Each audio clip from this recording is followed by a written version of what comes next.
অসম আৰক্ষীৰ বিষয়ে ক'বলৈ আছে। অসম আৰক্ষীত যদি আপোনালোকে চাকৰি ল'ব বিচাৰিছে তেতিয়াহ'লে কেতিয়াবা প্ৰেক্টিচ কৰি আছে ঠিকে আছে, কিন্তু প্ৰেক্টিচ কৰাৰ উপৰিঞ্চি আপোনালোকে ভাত খাই দৌৰিব লাগিব। মাল পিচ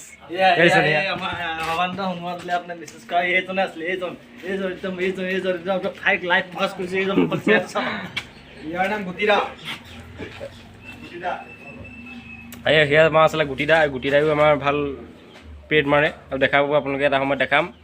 আৰু বিশেষকৈ আপোনালোকে যদি চাকৰি বিচাৰি আছে, বিশেষকৈ তোমালোকে দেই, কিন্তু অকল দৌৰি থাকিলে নহ'ব। ফিল্ডত আগবেলা গৈছে, পাছবেলা গৈছে, দৌৰিছে, আহিছে, গছ তলত বহিছে, ঠাণ্ডা খাইছে, কিবা খাইছে, এইটো নহ'ব। কিয় খাই দৌৰিবগৈ লাগিব, এতিয়া দুপৰীয়া খাই দৌৰিব লাগিব। এতিয়া আৰু এতিয়া আমি 1টা বজাত খাবলৈ গৈছোঁ। এতিয়া 1টা বাজি গৈছে, এতিয়া খাবলৈ ঠাল নিছোঁ আৰু তাকো লাইন পাতিব লাগিব ৰ'দত। ঘৰৰ পৰা 2টা বস্তু লগত লৈ আহিব লাগিব, বাঢ়নি আৰু দা এখন। ইয়াত আহি এইবিলাক কৰিব লাগিব। তাৰপিছত ৰাতিপুৱা শুই উঠি প্ৰথম 3টা বজাতে নিজৰ যিটো ব্ৰেক থ্ৰু, সেই ব্ৰেক থ্ৰুৰ ছাইডত লিপাই কৰিব লাগিব।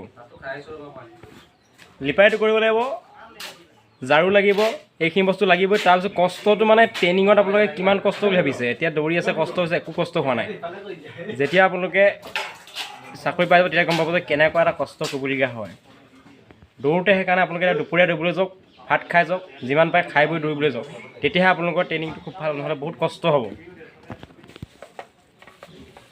আৰু ট্ৰেইনিং টাইমটো বহুত এনজয় আছে। তাতে আকৌ ৰগৰা খাব লাগিব কেতিয়াবা, কিবা এটা যদি ভুল কৰে পানিছমেণ্ট।